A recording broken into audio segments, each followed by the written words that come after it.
Hej YouTube, i dag der vil jeg vise jer, hvordan det er, at man bliver en rigtig lowrider.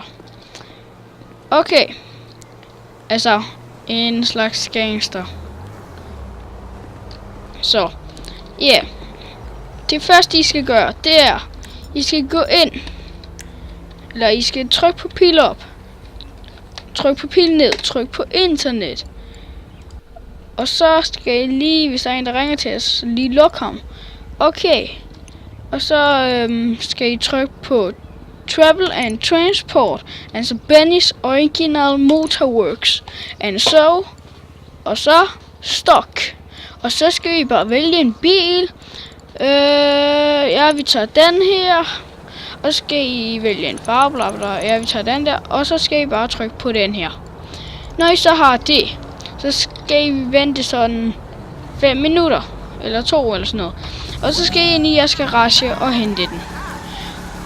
Og ja, så når I så har hentet den, så kører I herover. Og når I så er derovre, nu skal I høre rigtig godt efter. Når I så er derovre, så skal I opgradere jeres bil, som den aldrig nogensinde er blevet opgraderet.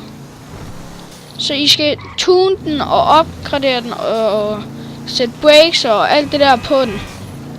Men ja, så skal I så også kunne gøre, så det er, at den kan hoppe. Og det kan den jo selvfølgelig, når jeg har opgraderet den. Men ja, hvis han der lige rykker sig. Prøv at se, altså sådan her.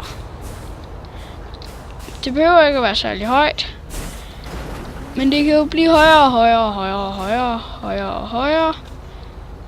Men ja, det er først når det er, at man lærer at blive en rigtig lowrider, man kan hoppe så her højt, som det er, jeg kan. Så. Ja, når I så har opgraderet den, så skal I også have sådan noget frækt tøj, som dette.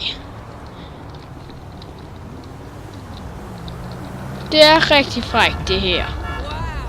Så ja, når I har fået sådan noget frækt tøj, så er I blevet en rigtig lowrider. Nå, jamen det var bare alt for den her gang. Så jeg håber bare på, at I har nyt at se med i den her, hvordan det er, at man bliver en lowrider. Så ja. Husk nu at like, subscribe, del og kommentere og alt det der, I ved hvad det er, I skal. Og så bare på at ses i næste video. Hej hej.